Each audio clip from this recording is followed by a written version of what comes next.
Hello friends, welcome to SSC crackers. और इस channel पे फिर से आपका बहुत बहुत स्वागत है। तो इस वीडियो में हम लोग मॉडर्न हिस्ट्री के टॉप 50 प्रीवियस ईयर क्वेश्चन को सॉल्व करने वाले हैं। जितने भी क्वेश्चन आप इस वीडियो में देख रहे हैं वो मॉडर्न हिस्ट्री का सबसे ज़्यादा इम्पोर्टेंट क्वेश्चन है। और लास्ट 15 डेज 30 टॉपिक्स रिवीजन का ये टॉपिक नंबर 9 है। और अभी जो सिलेक्शन पोस्ट फेज 12 का जो एग्ज़ाम हो रहा है उसमें बहुत सारे क्वेश्चंस जो है करंट अफेयर्स वाले जो अभी मैंने कराए हैं रिसेंट टाइम्स में, वहाँ से आपको डायरेक्ट क्वेश्चन देखने को मिल रहा है। और अगर आप मेरे प्रीवियस वीडियोस देख रखे हैं स्टैटिक जीके का, तो बहुत सारे क्वेश्चंस डायरेक्ट एग्जाम में आए हैं हर टॉपिक से। जो भी मैंने आपको टॉपिक्स बताया है वहाँ से एग्जाम में बहुत सारे क्वेश्चंस आ रहे हैं। तो चलिए, उम्मीद है कि जो ये CHSL एग्जाम के लिए जो ये सब वीडियोस बनाए जा रहे हैं उसमें भी क्वेश्चन आए। तो चलिए फर्स्ट क्वेश्चन के साथ स्टार्ट करते हैं। पहला क्वेश्चन जो कि बहुत इंपॉर्टेंट है कि भारतीय विद्रोह यानी कि सिपाही विद्रोह किस वर्ष हुआ था। ओके, जो ये स्पोय म्यूटिनी जो हुआ था रिबेलियन, ये कब हुआ था, किस ईयर में हुआ था, आप सब लोग जानते हैं 1857। ओके, नेक्स्ट क्वेश्चन है स्वतंत्र भारत के अंतिम गवर्नर जनरल कौन थे। Who was the last governor general of independent India.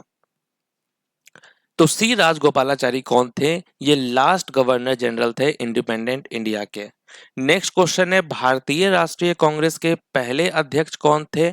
First president of the Indian National Congress, वो थे WC बनर्जी। आप सब लोग जानते हैं कि इंडियन नेशनल कांग्रेस की स्थापना 1885 में हुई थी। जो पहले जो प्रेसिडेंट अध्यक्ष बने थे वो WC बनर्जी थे।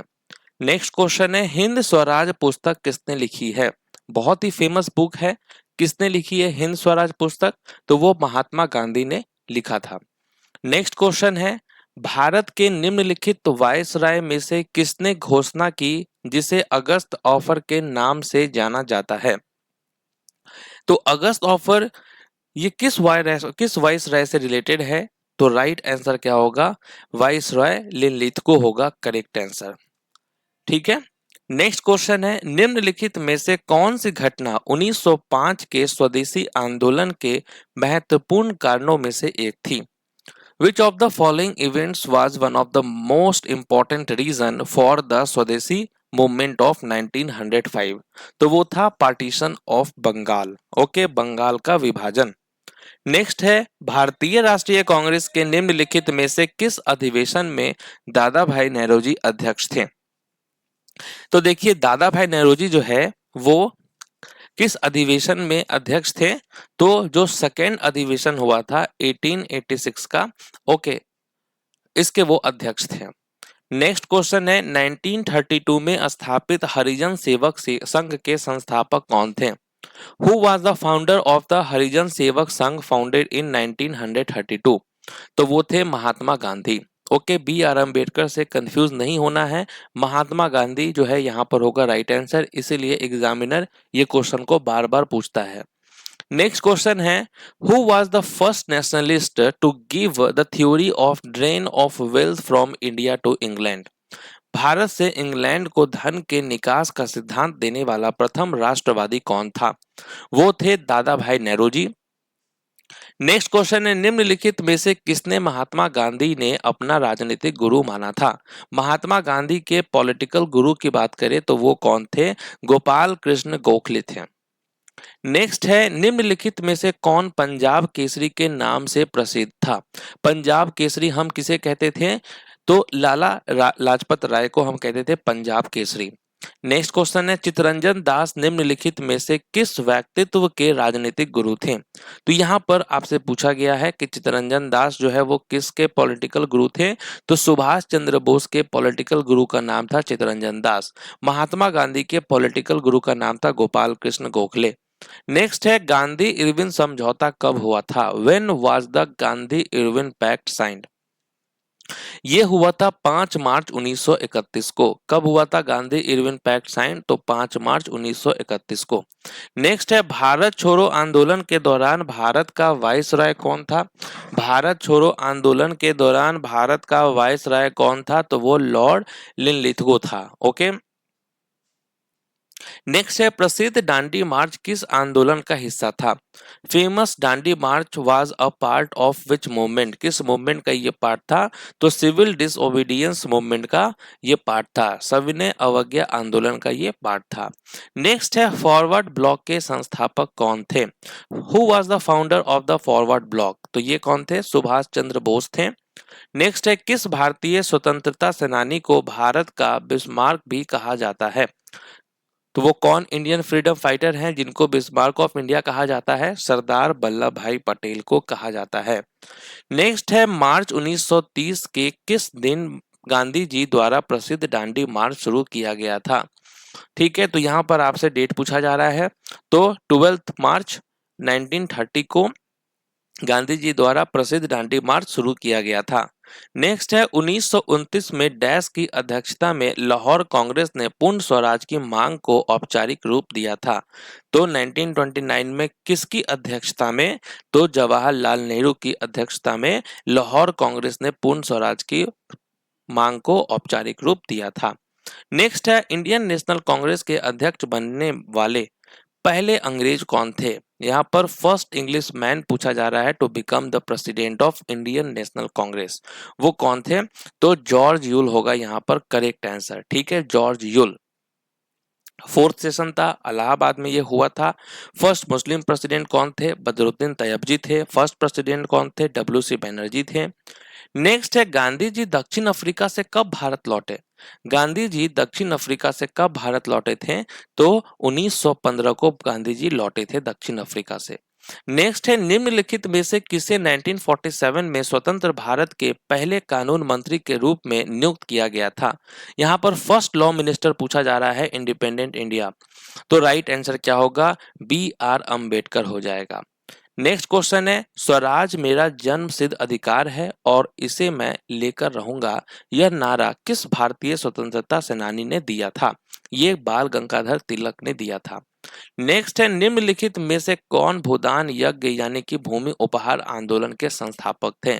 फाउंडर ऑफ द भूदान, ठीक है, लैंड गिफ्ट मूवमेंट। तो राइट आंसर क्या होगा? विनोबा भावे होगा। ओके। नेक्स्ट है महात्मा गांधी ने वर्ष डैश में नेटाल भारतीय कांग्रेस का गठन किया? महात्मा गांधी ने किस वर्ष में नेटाल भारतीय कांग्रेस का गठन किया था?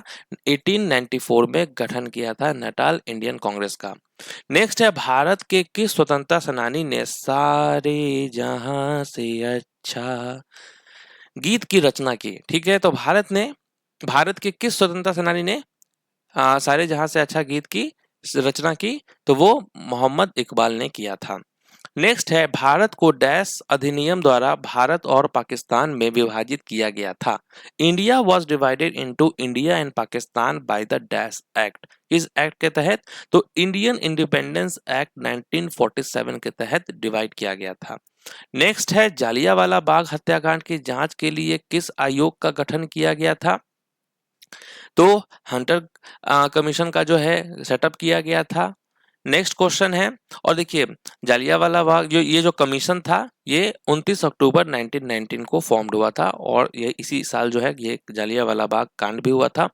नेक्स्ट है मॉन्टेग्यू चेम्सफोर्ड सुधारों के में कौन सा अधिनियम जाना जाता है? Which act is known as Montagu Chelmsford reform? तो वो था इंडियन गवर्नमेंट एक्ट 1919। नेक्स्ट है भारत छोड़ो आंदोलन कब शुरू किया गया? बहुत इंपॉर्टेंट ये मूवमेंट था, क्विट इंडिया मूवमेंट। ये 1942 में शुरू हुआ था। नेक्स्ट है लॉर्ड कर्जन का संबंध निम्नलिखित में से किस घटना से है? To which of the following event Curzon is related? तो वो होगा पार्टीशन ऑफ बंगाल से। नेक्स्ट है महात्मा गांधी ने किस गोलमेज सम्मेलन में भाग लिया? 3 राउंड टेबल कॉन्फ्रेंस हुए थे, तो किस में भाग लिया था? सेकेंड राउंड टेबल में कॉन्फ्रेंस में भाग लिया था। ओके। निम्नलिखित में से कौन सा कथन सही है? पहला गोलमेज सम्मेलन नवंबर 1930 से 31, दूसरा गोलमेज सम्मेलन सितंबर 1931 से दिसंबर 1931, तीसरा गोलमेज सम्मेलन नवंबर 1932 से दिसंबर 1932। यहाँ तीनों करेक्ट है, तो ये आप याद कर लेंगे। नेक्स्ट है इंडियन नेशनल कांग्रेस के बारे में निम्नलिखित में से कौन सा कथन सही है?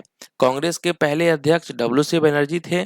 प्रथम महिला राष्ट्र अध्यक्ष एनी बेसेंट थी और प्रथम मुस्लिम जो अध्यक्ष थे वो बदरुद्दीन तैयबजी थे। तो यहाँ भी तीनों स्टेटमेंट करेक्ट है। Okay, first Indian women president कौन थी इंडियन नेशनल कांग्रेस की? वो सरोजनी नायडू थी। नेक्स्ट है पूना पैक्ट 1932 डैश के बीच हस्ताक्षरित किया गया था। तो Poona pact 1932 was sign between Mahatma Gandhi और बी आर अंबेडकर हो जाएगा। नेक्स्ट है निम्नलिखित में से कौन सा कथन सही है? भारत छोड़ो आंदोलन 1942, क्रिप्स मिशन 1942, माउंटबेटन योजना 1947। यहाँ पर भी तीनों करेक्ट स्टेटमेंट है। नेक्स्ट है गांधी जी ने प्रसिद्ध करो या मरो भाषण डैश को दिया था। कब दिया था? क्विट इंडिया मूवमेंट के टाइम पे गांधी जी ने कहा डू और डाई। ये कहा था 8 अगस्त 1942 को। नेक्स्ट है ब्रिटिश भारत में वर्नाकुलर प्रेस अधिनियम किस वर्ष लागू किया गया था? Vernacular press act enacted in British India in which year? तो 1878 हो जाएगा। नेक्स्ट है महात्मा गांधी के बारे में निम्नलिखित में से कौन सा कथन सही है? महात्मा गांधी के पिताजी का नाम करमचंद गांधी था, माताजी का नाम पुतलीबाई था, इनके 4 बच्चे थे हरिलाल, मनीलाल, रामदास, देवदास। यहाँ पर भी तीनों स्टेटमेंट करेक्ट है। नेक्स्ट है निम्नलिखित में से किस सत्याग्रह का नेतृत्व डॉक्टर बी आर अंबेडकर ने किया था? डॉक्टर बी आर अंबेडकर ने किया था महाड़ सत्याग्रह का। ओके, तो ये आप याद रखेंगे, Mahad Satyagraha is related to doctor B R Ambedkar. Next है कि किस वर्ष महात्मा गांधी ने अहमदाबाद में मिल मजदूरों की सफल हड़ताल का नेतृत्व किया था? तो किस वर्ष महात्मा गांधी ने अहमदाबाद में मिल मजदूरों की सफल हड़ताल का नेतृत्व किया था? 1918 में किया था। ओके, नेक्स्ट है वर्ष डैश में अपनाए गए भारतीय राष्ट्रीय कांग्रेस के तिरंगे झंडे के केंद्र में एक चरखा रखा गया था। कब रखा गया था? 1931 में। नेक्स्ट है भारत के स्वतंत्रता आंदोलन के दौरान भारतीय राष्ट्रीय कांग्रेस के एकमात्र अध्यक्ष कौन थे जिन्होंने निर्वाचित होने के बाद भी राष्ट्रपति यानी कि अध्यक्ष पद से इस्तीफा दे दिया था? तो वो थे सुभाष चंद्र बोस। नेक्स्ट है किस घटना के कारण महात्मा गांधी ने असहयोग खिलाफत आंदोलन को समाप्त कर दिया? तो महात्मा गांधी ने ये जो नॉन कॉर्पोरेशन खिलाफत मूवमेंट था वो कब एंड किया, किस कारण से? तो चौरी चौरा जो घटना हुई थी 1922 में, इसके बाद 1919 के रॉलेट एक्ट के जवाब में गांधी जी ने कौन सा आंदोलन शुरू किया था? तो गांधी जी ने नॉन कॉर्पोरेशन मूवमेंट शुरू किया था। बंगाल में अस्थायी राजस्व बंदोबस्त किसके द्वारा शुरू किया गया था? Permanent revenue settlement of Bengal was introduced by Cornwallis हो जाएगा। ओके, नेक्स्ट है महात्मा गांधी ने किस वर्ष नील बगान मालिकों के विरुद्ध चंपारण आंदोलन का नेतृत्व किया था? तो ये 1917 में महात्मा गांधी ने किया था चंपारण मूवमेंट। नेक्स्ट देखिए निम्नलिखित में से किसने बारडोली सत्याग्रह में मुख्य भूमिका निभाई थी? बारडोली सत्याग्रह में मुख्य भूमिका निभाई किसने? सरदार वल्लभ भाई पटेल ने। स्वराज पार्टी किसने फॉर्म किया? तो वो सी आर दास और मोतीलाल नेहरू ने किया था। नेक्स्ट है थर्ड राउंड टेबल कॉन्फ्रेंस जो है वो किस साल हुआ था? ये 1932 में हुआ था। 1884 में अधिनियमित इल्बर्ट बिल के साथ भारत का कौन सा ब्रिटिश वायसराय संबंधित था? ओके, तो 1884 का जो ये इल्बर्ट बिल था वो लॉर्ड रिपन से रिलेटेड है। नेक्स्ट है निम्न में से किसने दलित वर्ग संघ का स्थापना किया? ठीक है, डिप्रेस्ड क्लास एसोसिएशन किसने स्टैब्लिश किया? डॉक्टर बी आर अंबेडकर ने किया। Grand old man of India किसे कहा जाता है प्यार से? तो दादा भाई नेहरू जी को कहा जाता है। ओके, तो इस तरीके से हम लोगों ने मॉडर्न हिस्ट्री का बहुत ही क्विकली जो है 50 previous year important selective questions का रिवीजन कर लिया है। यहाँ से जो है अब स्टैटिक जीके का टॉपिक स्टार्ट होगा, जहाँ पर जिस जिन टॉपिक से जो है अभी सिलेक्शन जो फेज 12 का एग्जाम हो रहा है, सीपीओ का एग्जाम आएगा, उन सब में जो पूछा जाएगा टॉपिक्स, उन सब टॉपिक्स पे अब सेपरेट वीडियो बनेगा। जैसे कि आपका fair and festival, folk dance, यहाँ से डायरेक्ट क्वेश्चन आ रहे हैं। तो मिलते हैं अब आपसे स्टैटिक वाले पार्ट में, तब तक के लिए ऑल द बेस्ट।